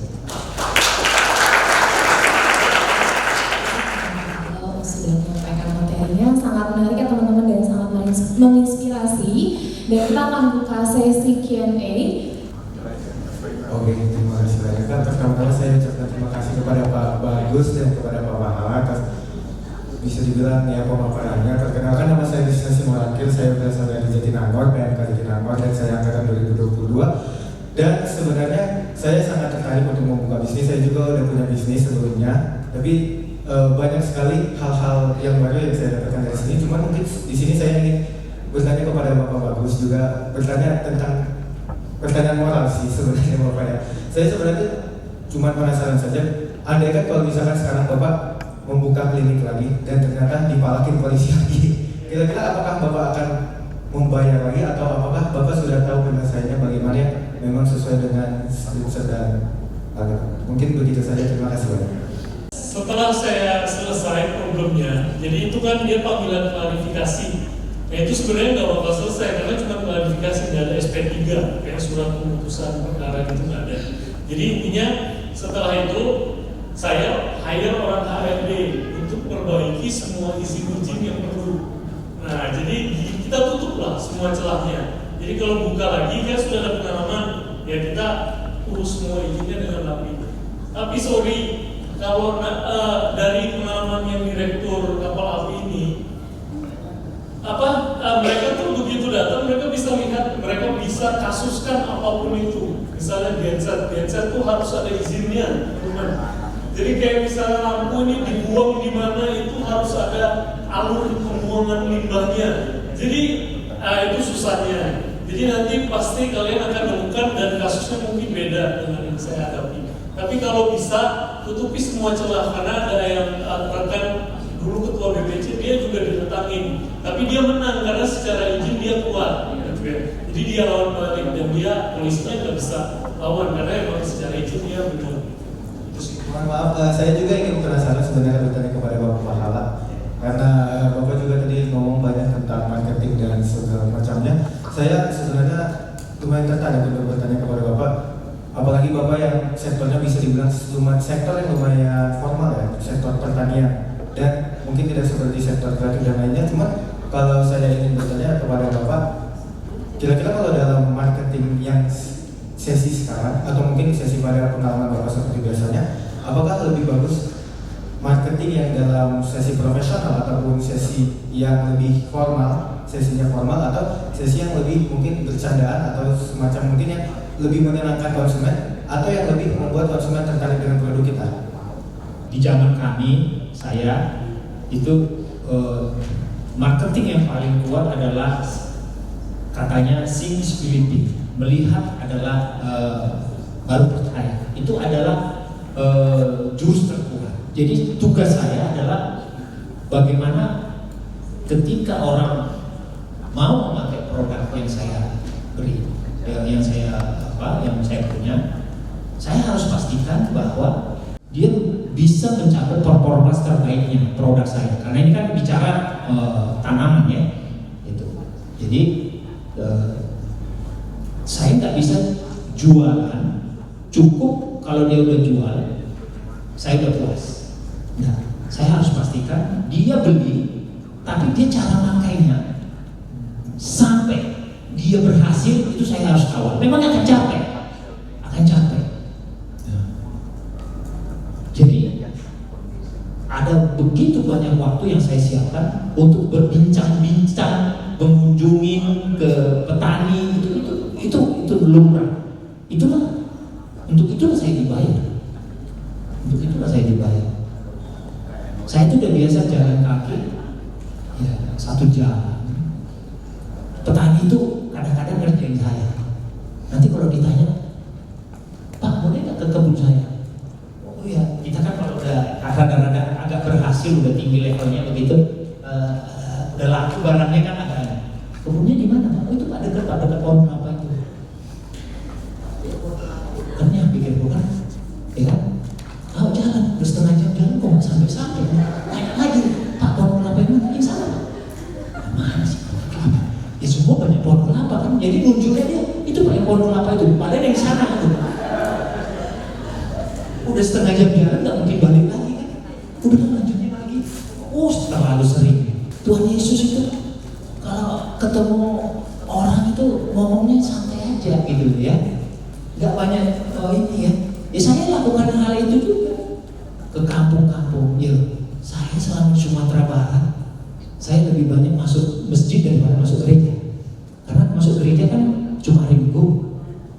Masuk masjid tiap hari. Karena apa? Penyuluhannya di masjid. Kalau di Sumatera Barat penyuluhan itu ada di masjid.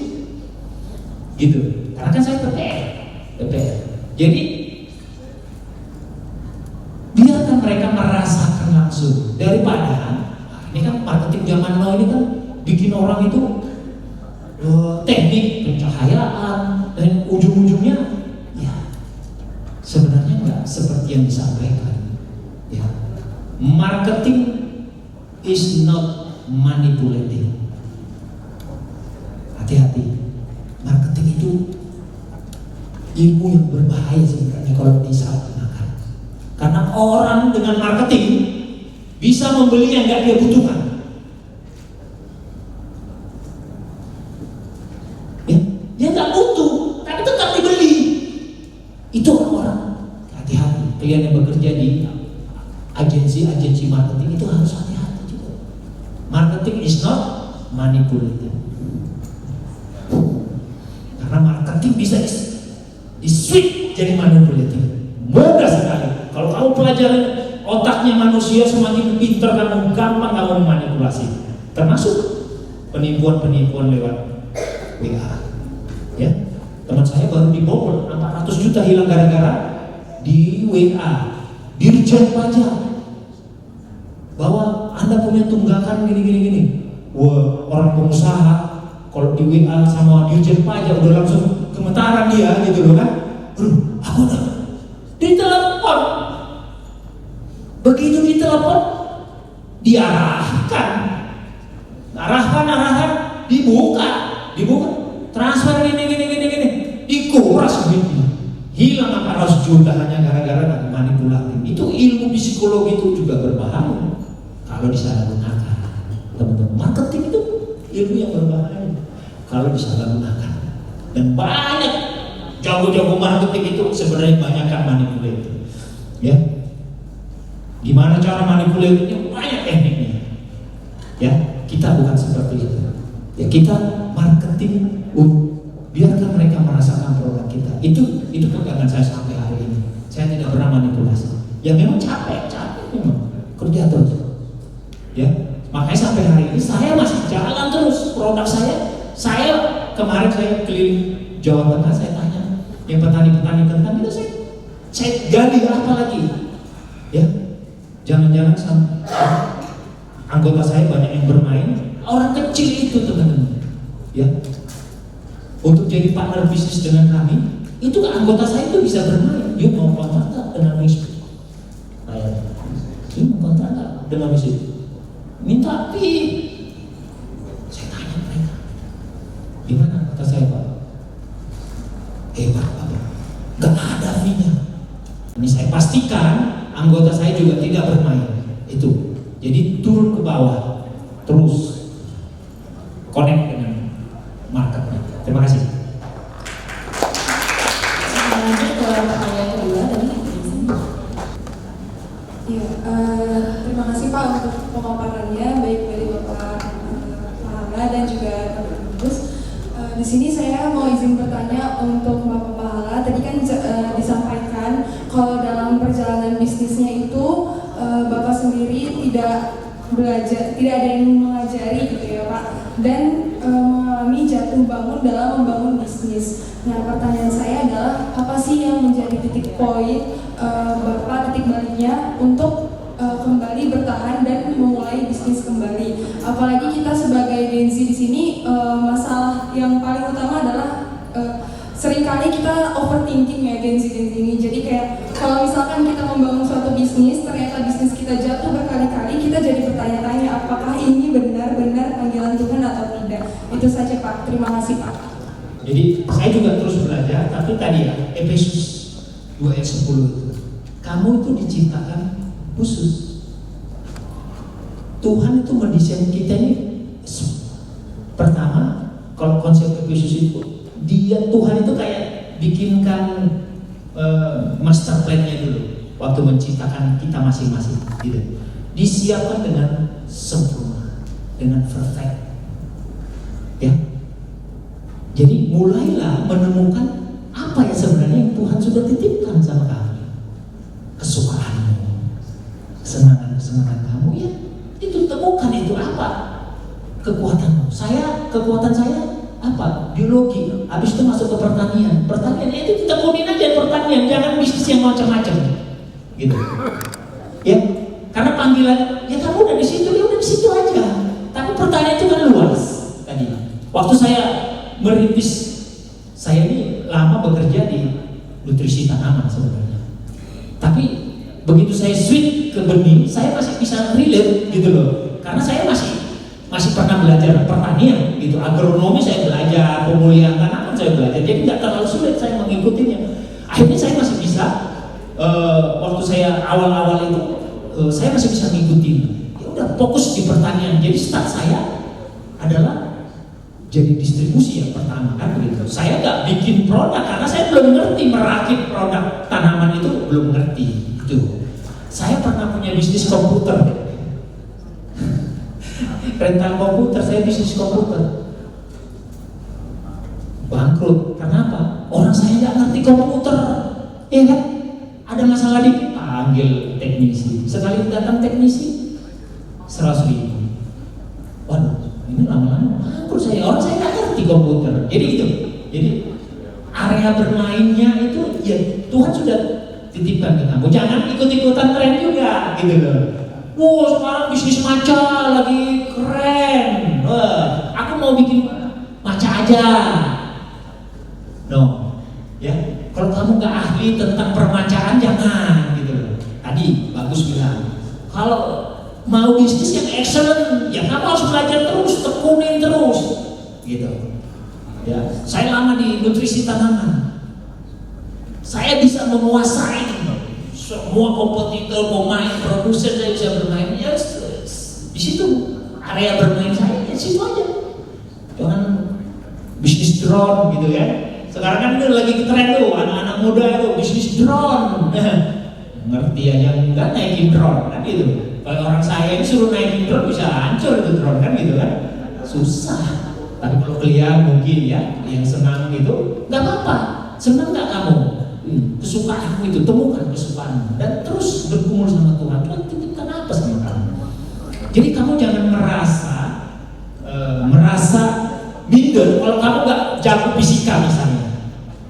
Ya, nggak apa-apa. Memang kamu nggak diciptakan mungkin untuk itu. Mungkin kamu yang lain. Aku bang jago bang menjahit. Tekunin. Hani Avanti itu jagonya cuma menjahit gitu. Ya. Tapi dia tekunin. Waduh, hasil karyanya the best lah kan. Itu ya. Hani Avanti. Dia nggak bisnis yang lain. Gitu. Dia ya udah di situ. Temukan passionnya kan. Kalau orang bilang itu passion, ya. Passionnya di mana? Kalau udah di situ, ya masih belum berhasil, ya tanya lagi Tuhan. Makanya nanti tanya mentornya. Nah, ikut Cibisco deh nanti ya. Nah, biar dimentorin ya, ikut Cibisco nanti. Nah, kalau di mana daerah? Kita ini sama Bang Victor sama Bang Armada bilang kita Cibisco harus ada di mana-mana. Sehingga adik-adik kita yang di Bali, tadi saya udah bilang sama Kak Bagus bisa besar ini Cibisco Bali, ya kan? Kak Bagus nanti bantu juga Cibisco NTT, kan dekat Cibisco NTB misalnya gitu. Jadi kita bangun komunitas-komunitasnya. Itu kalau offline aja, tapi online-nya juga nanti bisa. Adik bisa kontak, nomor telepon ada, ya itu, ya silakan. Makasih. Terima kasih untuk waktunya. Saya mau bertanya ke Pak materi yang kedua, Pak Simanjuntak. Orang yang modalnya kecil tapi bisa sukses seperti Bapak itu caranya gimana? Modalnya kecil tapi bisa sukses. Aku udah pernah ini cuma kadang ya coba orang pasti. Jadi aku mau berusaha untuk mau bangkit tapi susah. Jadi caranya gimana? Cara untuk mengembangkannya. Sukses itu bukan dilihat dari besarnya, ya kakak ya, kakak. Jadi saya nggak pernah mau jadi besar kok. tadi Bagus bilang kan, kalau mau besar harus. Saya pernah jatuh, ingin cepat besar. Caranya bagaimana? Tadi yang disarankan Kak Bagus itu. Ya jujur saya sampaikan ke kalian. Saya pakai caranya dunia. Gampang cara dunia. Saya mulai mendekati jenderal-jenderal di Indonesia. Kalau udah jenderal mungkin bakal cepat besar kan, kira-kira gitu kan. Benar teman-teman, saya sudah melakukan itu, tapi akhirnya Tuhan bersadarkan saya. Mau cara kamu atau cara saya? Akhirnya saya mundur, enggak lah. Ya, saya udah akhirnya nggak ngikutin lagi. Karena saya ingin juga cepat besar, gitu ya. Nah, kita di panggilan kita itu bukan harus besar, enggak. Ya, itu yang pertama, enggak ya. Yang kedua, kalau kita sudah jatuh, ya, tanya lagi sama Tuhan sebenarnya apa kesalahan kita, ya. Apa kesalahan kita? Saya pernah, ini saya cerita, waktu Covid, kalau kita bisnis kan biasa pakai giro, biliet giro. Hati-hati menggunakan biliet giro, hati-hati. Begitu kamu kasih BG ke orang lain, BG udah di tangan orang lain, tanggal jatuh tempo sudah, dia nanti cairkan ke bank, uangnya nggak ada, kamu kena pasal penipuan. Kalau dia lapor ke polisi, kenapa? Saya buka BG ke customer saya. Di hari yang ditentukan uangnya belum ada. Apa yang kalau?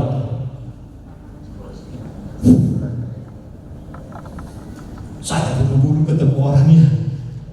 Pertama minta maaf, tolong BG-nya jangan dicairkan dulu. Cilakanya saya datangnya hari Jumat sore, di mana BG-nya udah disetor Jumat siang. Hari Senin akan mulai di-clearing. Loh, Pak, udah saya setor ke bank. Terus gimana? Tenang aja Pak Pahala. Dia kasih clue-nya lagi. Nah ini BG, memang kamu akan kena SP1, tapi SP1-nya sementara namanya. SP1 sementara. Dan dia akan efektif 1 minggu ke depan. Jadi kamu masih punya waktu 7 hari lagi untuk masukin uangnya cepat-cepat. Kalau enggak, efektiflah SP1-nya, kamu kena BC gimana? Selamanya kamu tidak akan bisa punya BG kalau kamu tidak selesaikan. Itu pengalaman saya. Saya minta maaf ke ibu, namanya Bu Christine saya. Uangnya masih di customer saya yang lain, belum dibayar. Dia janji begini-gini Pak. Jadi bagaimana Pak Pala? Kapan?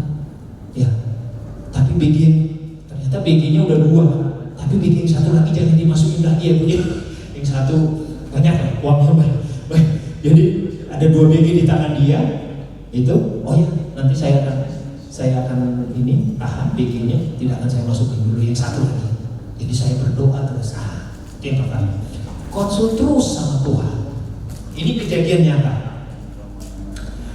Untuk nutup BG yang tadi yang pertama tadi itu, jatuh efektifnya kan berarti Senin minggu depannya. Saya udah berdoa, sudah nagih, udah berdoa. Jadi doa nangis, nggak mau nongol uangnya di rekening itu. Telepon lagi yang punya utang, Bu tolong dibantu Bu, aduh udah gawat ini. Saya bilang, iya Pak. Ya di Indonesia ini iyanya itu kan iyo, indah kan gitu kalau kita orang Minang. Tapi kalau orang Minang, iya Pak. Nah banyak enggaknya itu, kan gitu kan?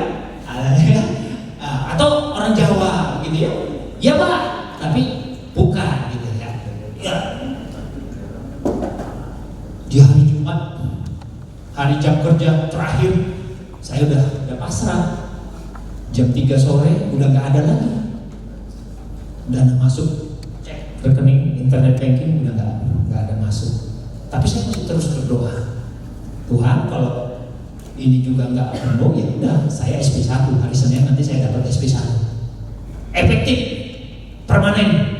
Dari ya saya ya masih memang masih SP1 gitu ya, ada SP2, SP3 ya. Gitu. Tapi itu udah mencoreng nama baik saya. Oh ya Tuhan, ketua si biskup ada SP1 ya.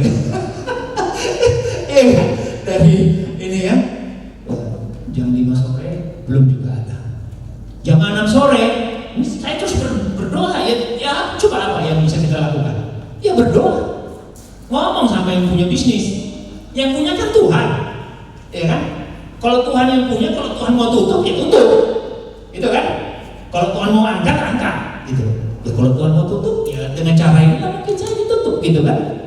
Jam 6 sore yang saya kejar-kejar utangnya itu telepon jam 6 sore, Pak Pahala tagihannya masih kurang berkas katanya. Astaga, ngomongnya jam 6 sore kurang berkas, orang kantor saya udah pulang. Saat itu, Bu, minta tolong ya, orang kantor udah pulang Bu, nggak bisa saya hadirkan berkas yang Ibu minta ya, tolonglah Bu. Ya udah Pak Pahala, saya coba ya, katanya kan. Ya udah, matiin. Saya udah nggak berharap orang kurang berkas. Jadi ada berkas yang dilampirkan dalam tagihan itu belum nyampe ke tangan dia.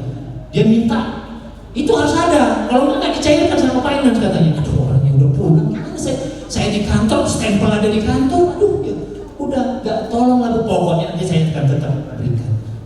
Jam 7 malam saya lagi makan malam.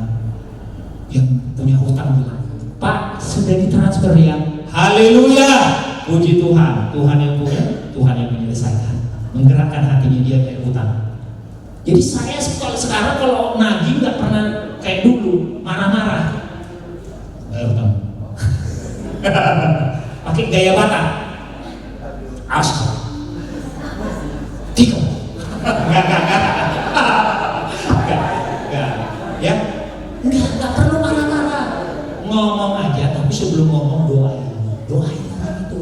Tuhan, kayak Nehemia mau ngomong sama raja, ngapain? Doa dulu, minta kemurahan hati. Buat Tuhan, hati raja itu kayak air. Paham ya? Tuhan itu bisa menggerakkan hati.